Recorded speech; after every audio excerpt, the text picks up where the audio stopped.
না, সেটা তো একটা আশঙ্কা, একটা নিরাপত্তাহীনতা তৈরি করেছে পরিস্থিতি। সরকার কিছু উদ্যোগ নিয়েছে, নিরাপত্তা প্রহরী ব্যবস্থা করেছে, কিন্তু এটা তো একটা আশঙ্কা থাকতেছে যে কিভাবে লেভেল প্লেইং ফিল্ড থাকতেছে কি থাকতেছে না, বা আমরা যে নির্বাচনের মাঠে যাচ্ছি সেখানে আমরা কোন ধরনের বাধার সম্মুখীন হচ্ছি। আমরা ইতিমধ্যে বলেছি এই যে ঋণ খেলাপি, অনেক ঋণ খেলাপিকে কিন্তু নমিনেশন প্রাথমিকভাবে তারা বৈধ ঘোষণা করেছে ইলেকশন কমিশন।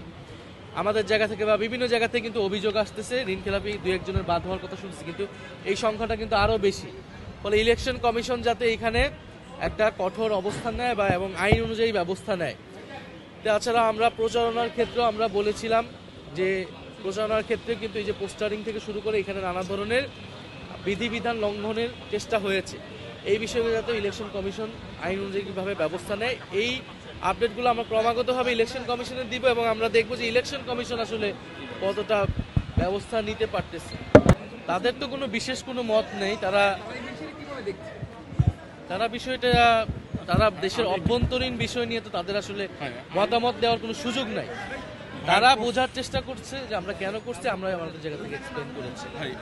কতগুলো আপনারা যাবে না, আমরা আশা করি আমরা 11 বা 12 আগামীকাল বা পরশুর মধ্যে আমরা হয়তো ঘোষণাটা আসবে। অন্তত এনসিপির জায়গা থেকে আমরা কত আসনে করতেছি এই জোটে সেটা আমরা পরিষ্কার করে দিই।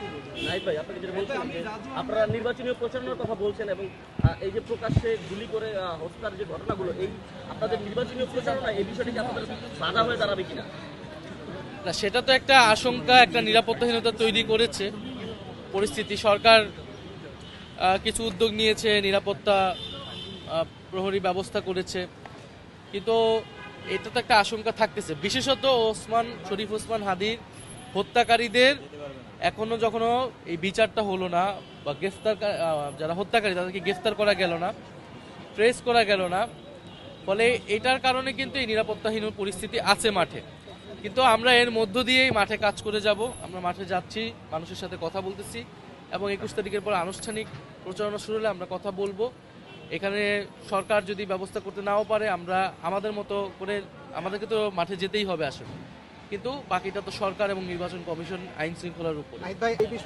সামগ্রিকভাবেই নির্বাচনী যেই মাঠ, প্রতিযোগিতামূলক যে কার্যক্রম, সেখানে কিন্তু দুই জোটই যে খুবই ভালোভাবে নামতে পেরেছে এটা আমরা বলবো না। আপনি বিএনপির জায়গা থেকে তারা কিন্তু তাদের বিদ্রোহীদেরকে কথা বলা, তাদেরকে বসানো, তো ফুল ফ্লেজে কিন্তু তারাও নামতে পারেনি। বরং আমাদের জামাত এবং এনসিপি জোট কিন্তু অনেকখানি এগিয়ে, যে আমরা অলরেডি গণভোটের প্রচারণা শুরু করে দিয়েছি। আমরা মাঠে ঘাটে মসজিদে সব জায়গায় গণভোটের পক্ষে কথা বলতেছি। আসন সমঝোতার জিনিসটা কিন্তু আলোচনা চলমান, বাইরে হয়তো ঘোষণার আশাটা বাকি, কিন্তু আমরা কিন্তু আমাদের অভ্যন্তরীণ যে কাজ সেটা আমরা করতেছি। নির্বাচনের জন্য সব ধরনের প্রস্তুতি আমরা রাখতেছি। আমাদের যে আসন সমঝোতার ঘোষণাটা সেটা কেবল একটা আনুষ্ঠানিক ঘোষণা আসবে, এবং যেহেতু এখানে জামাত ইসলামও একটি সুশৃঙ্খল দল, ডিসিপ্লিন পার্টি, এবং এনসিপি নিজের মধ্যেও মোটামুটি একটা সিদ্ধান্ত নিয়ে এসেছে কারা নির্বাচন করবে, কোথায় করবে।